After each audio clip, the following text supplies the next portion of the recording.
Terry O'Neill with the National Organization for Women. Good afternoon, everybody. My name is Terry O'Neill. I'm the president of the National Organization for Women.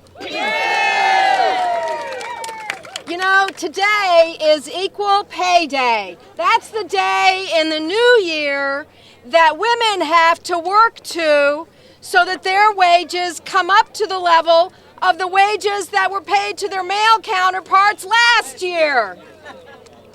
The gender wage gap has women being paid 77 cents on the dollar, but for African American women, the number is more like 70 cents on the dollar. And for Latinas, the number is more like 60 cents on the dollar. Women are about 2/3 of minimum wage workers in this country. And yet, more than half of women are either the sole support of their families or an essential support of their families. All of this adds up to one simple fact. Women are disproportionately reliant on Social Security.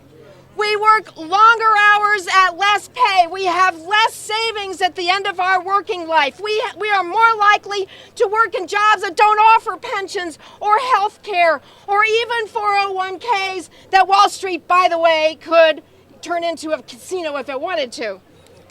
So we rely on Social Security. What kind of sense does it make? What kind of country are we?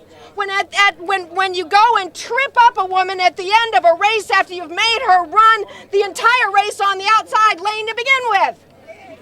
It's not right. Now, I've heard a lot of people say that President Obama is destroying the Democratic brand with his efforts to cut Social Security benefits through the chain CPI. Frankly, my organization is nonpartisan, and I don't get paid to care whether the Democratic brand survives or not.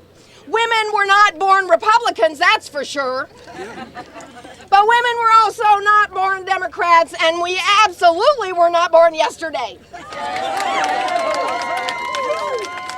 Women know the difference between a lie, which is that somehow the chain CPI is better or more accurate. That's not just malarkey, that's damn malarkey. And women know the difference between a congressperson and a senator who votes for a budget that contains the chain CPI and one that will vote against a budget that contains a chain CPI. Vote against it.